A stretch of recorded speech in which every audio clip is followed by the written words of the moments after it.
नमस्कार छात्रों, हम 9वीं कक्षा का पद्य पाठ वरदान मांगूंगा नहीं इस पद्य पाठ की जानकारी लेंगे। वरदान मांगूंगा नहीं कवि शिवमंगल सिंह सुमन, जन्म 5 अगस्त 1915, उन्नाव उत्तर प्रदेश, मृत्यु 26 नवंबर 2002। परिचय: जन कवि शिवमंगल सिंह सुमन जी प्रगतिवादी कविता के स्तंभ थे। उनकी कविताओं में जन कल्याण, प्रेम, इंसानी जुड़ाव, रचनात्मक विद्रोह के स्वर मुख्य रूप से मुखरित हुए हैं। उनकी प्रमुख कृतियाँ हिल्लोल, जीवन के गान, युग का मेल, मिट्टी की बारात, विश्वास बढ़ता ही गया, वाणी की व्यथा आदि काव्य संग्रह है। महादेवी की काव्य साधना, गीति काव्य, उद्भव और विकास ये उनकी गद्य रचनाएं। पद्य संबंधी गीत स्वर, पद, ताल से युक्त गान ही गीत होता है। इसमें एक मुखड़ा तथा कुछ अंतरे होते हैं। प्रत्येक अंतर के बाद मुखड़े को दोहराया जाता है। गीत गेय होता है। प्रस्तावना: प्रस्तुत गीत में कवि ने स्वाभिमान से जिन्हें सुख दुख में संभाव रखने एवं कर्तव्य पर डटे रहने के लिए प्रेरित किया है। पद्यांश: यह हार एक विराम है, जीवन महासंग्राम है। तिल तिल मिटूंगा पर दया की भीख मैं लूँगा नहीं, वरदान मांगूंगा नहीं। इस पद्यांश का भावार्थ इस तरह से है: कवि स्वाभिमानी है, अतः वह ईश्वर से दया की भीख नहीं मांगना चाहते। वे कहते हैं यह जीवन एक बड़ा युद्ध है। इस युद्ध में हार भी हो सकती है और जीत भी हो सकती है। यदि जीवन में हार का सामना करना पड़ेगा तो भी वह घबराएंगे नहीं। वे कहते हैं कि जीवन में मिली हार बहुत दिन नहीं ठहरती, वह तिल तिल मिटेंगे, यानी जब तक शरीर में प्राण है तब तक वह संघर्षों का सामना करेंगे, परंतु संघर्षों से बाहर निकालने के लिए वह ईश्वर से दया की भीख कदापि नहीं मांगेंगे। वे कहते हैं कि मैं ईश्वर से कभी वरदान मांगूंगा नहीं।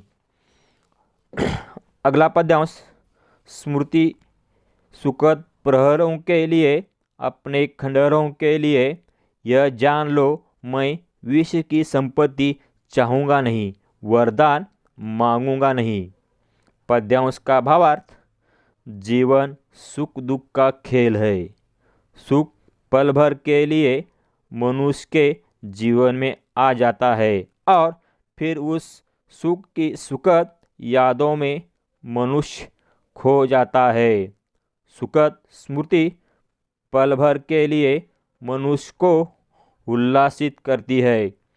कवि कहते हैं कि अपने सुखदायी पलों को यादगार बनाने के लिए और अपने खंडित आकांक्षाओं की पूर्ति के लिए उन्हें विश्व भर की संपत्ति मिल जाए तो भी वह उस संस्कृति को नहीं चाहेंगे। ऐसा वरदान वह ईश्वर से कभी नहीं मांगेंगे।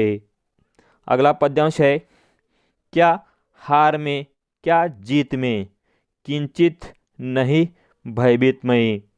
संघर्ष पथ पर जो मिले यह भी सही वह भी सही, वरदान मांगूंगा नहीं। पद्यांश का भावार्थ इस तरह से है: जीवन हार जीत का खेल है। कवि जीवन में आने वाली हर स्थिति में अपना संयम बनाए रखना चाहते हैं, इसलिए वह हार जीत में भयभीत नहीं होना चाहते।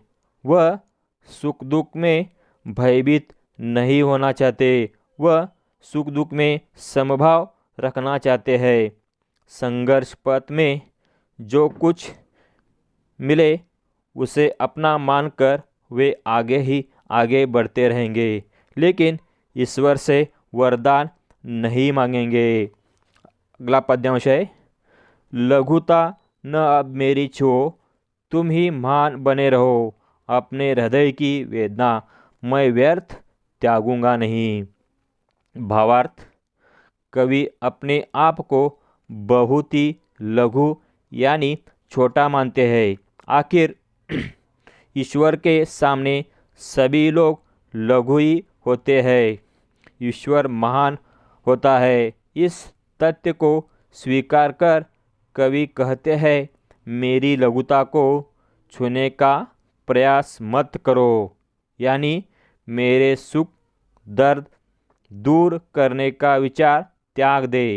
इस संसार में तुम सबसे श्रेष्ठ हो, अतः तुम महान बने रहो। मैं अपने हृदय में निर्मित वेदना को व्यर्थ त्यागूंगा नहीं और उसे मेरे हृदय से निकालने के लिए मैं तुमसे वरदान नहीं मांगूंगा।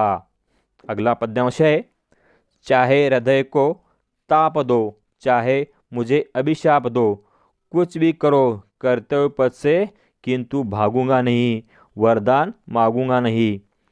उसका भावार्थ है, कवि कहता है, हे ईश्वर, तू मेरी जितनी परीक्षाएं लेना चाहता है उतनी परीक्षाएं ले ले। तुम जितना अधिक ताप मेरे हृदय को पहुंचाना चाहते हो उतना पहुंचाओ, या तुम मुझे श्राप दो, किंतु मैं अपने कर्तव्य पथ पर अडिग रहूँगा। आने वाले संकटों, दुखों व विपरीत परिस्थितियों का सामना करूँगा, लेकिन संकटों से उबारने के लिए तुमसे वरदान हरगिज नहीं मांगूंगा। कवि ने प्रस्तुत कविता में लोगों को स्वाभिमान से जीने, जीवन में कभी हार न मानने, सुख दुख में संभाव रखने तथा कर्तव्य पथ पर डटे रहने की प्रेरणा दी है। धन्यवाद।